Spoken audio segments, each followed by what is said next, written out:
बुलेटिनमध्ये एक महत्त्वाची बातमी येते.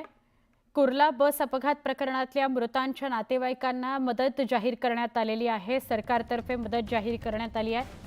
मृतांच्या नातेवाईकांना 5 लाखांची मदत मुख्यमंत्री देवेंद्र फडणवीस यांनी जाहीर केली आहे.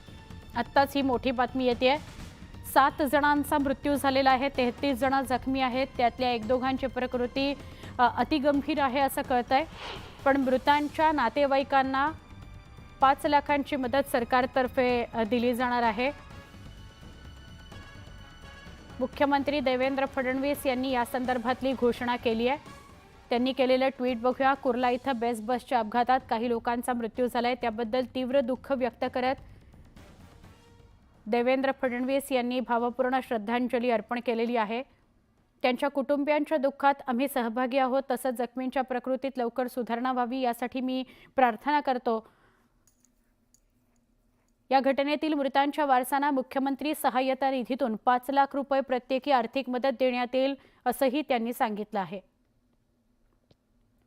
घटनेत जे जखमी झाले त्यांच्या उपचाराचा सगळा खर्च मुंबई महापालिका आणि बेस्टच्या वतीनं करण्यासाठी आदेश देण्यात आलेले आहेत असंही देवेंद्र फडणवीसांनी ट्विट करत सांगितलंय.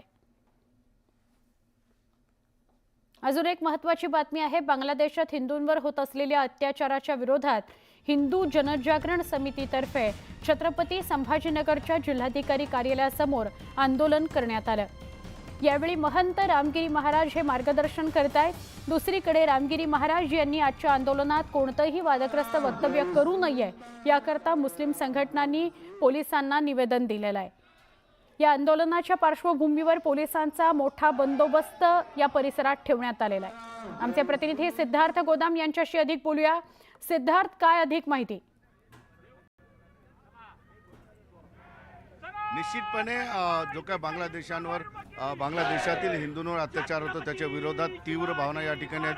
रामगिरी महाराज आता थोड्या वेळात मंचावर येऊन या ठिकाणी भाषण करतील. मात्र रामगिरी महाराजांना पोलिसांनी आधीच नोटीस बजावलेले वादग्रस्त विधान करू नये. आपण बघतोय सगळे नेते या ठिकाणी आहे, भाजपचे काय कार्यकर्ते आहेत.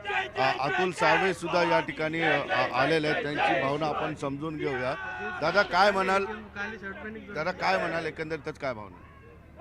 बांगलादेशमध्ये राहणाऱ्या हिंदू समाजातील जनतेवर आज तिकडे अत्याचार होते, त्यांच्यावर आक्रमण होते आणि आजच्या या तमाम हिंदू समाज भारतातला एकत्र इकडे जमा झालेला आहे आणि त्यांचं बांगलादेशच्या सरकारकडे आमची आज मागणी आहे. आपण सर्वजण मागे बसून घ्यावा आणि सागरजी शिंदे यांच्यासोबत पुन्हा एकदा एकत्रित घोषणा देऊया. संरक्षण दिलं पाहिजे, त्यांचं प्रोटेक्शन दिलं पाहिजे. म्हणून आज त्या बांगलादेशच्या सरकारच्या विरुद्ध रामगिरी महाराजांना नोटीस सुद्धा बजावलेली आहे.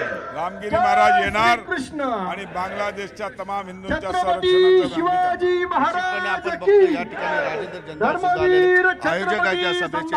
काय म्हणणं आहे? जो या ठिकाणी बांगलादेशमधील जे अल्पसंख्याक हिंदू आहेत त्यांच्यावर झालेले हल्ले, चिन्मयदास स्वामीला झालेली अटक आणि जो अन्याय अत्याचार या ठिकाणी हिंदू समाजावर चालू आहे, एवढंच नाही तर बांगलादेशच्या एका माजी सेनापतींनी, सैन्याच्या सेनापतींनी असं सांगितलं की आम्ही 4 दिवसाच्या आत कलकत्त्याला आमच्या ताब्यामध्ये घेऊ.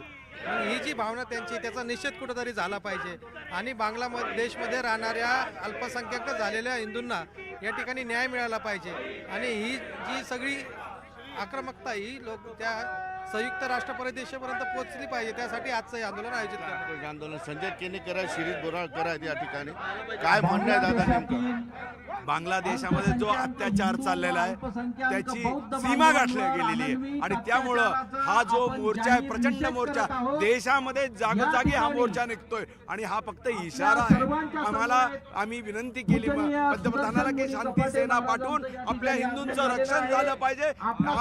जगामध्ये हा जर हिंदूंना बचाव करू शकलो नाही तर निश्चितपणे बांगलादेश जागेवर राहणार नाही, बांगलादेश जगाच्या नकाशावर दिसणार नाही. बोराळकर साहेब, इथल्या माजी सैनिक अधिकाऱ्यांनी म्हटलेले की कोलकाता आम्ही अर्ध्या तासात ताब्यात घेऊ.